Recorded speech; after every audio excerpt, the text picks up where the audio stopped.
One of the things that made Marx wrong was, see, Marx believed that capital would flow into the hands of fewer and fewer people, and that the dissociation between the rich and the poor would become more extreme as capitalism developed.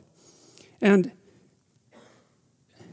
like so many things that Marx said, it's kind of true.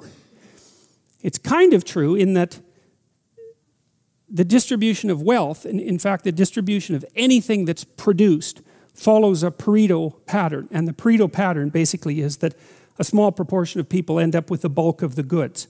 And it isn't just money. It's anything that people produce creatively ends up in that distribution. And that's actually, the economists call that the Matthew principle, and they take that from a statement in the New Testament, and the statement is, to those who have everything, more will be given, and from those who have nothing, everything will be taken. And it's a map of the manner in which the world manifests itself, where human creative production is involved, and the map seems to indicate that as you start to produce and you're successful, the probability that you will continue to be successful or accelerate increases as you're successful. And as you fail, the probability that you will fail starts to accelerate. So your progress through life looks like this, or like this, something like that.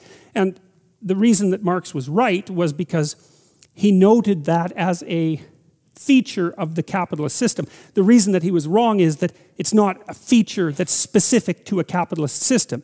It's a feature that's general to all systems of creative production that are known. And so it's like a natural law, and it's enough of a natural law, by the way, that the distribution of wealth can be modeled by physical models using the same equations that govern the distribution of gas molecules in a vacuum. So it's a really profound, it's a fundamentally profound observation about the world, way the world lays itself out. And it's problematic because if resources accrue unfairly to a small minority of people, and there's a natural law-like element to that that has to be dealt with from a social perspective, because if the inequality becomes too extreme, then the whole system will destabilize. And so you can have an intelligent discussion about how to mitigate the effects of the transfer of creative production into the hands of a small number of people. Now, the other reason, however, having said that, the other reason that Marx was wrong, there's a number of them. One is that even though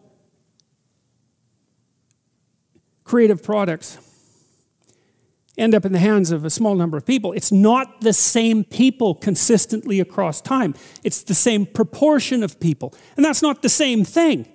You know, like, imagine that there's water going down a drain, and you say, well, look at the spiral. It's permanent. You think, well, the spiral's permanent, but the water molecules aren't. They're moving through it. And it's the same in some sense with the Pareto distribution, is that there's a 1%, and there's always a 1%, but it's not the same people. The stability of it differs from culture to culture, but there's a lot of movement in the upper 1%, a tremendous amount of movement. And one of the reasons for that movement is that things get large, and then they get too large, and then they collapse.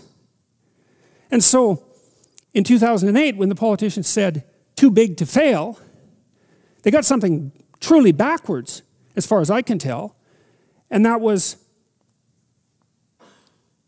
it was a reverse, the statement was reversed. It should have been, so big it had to fail.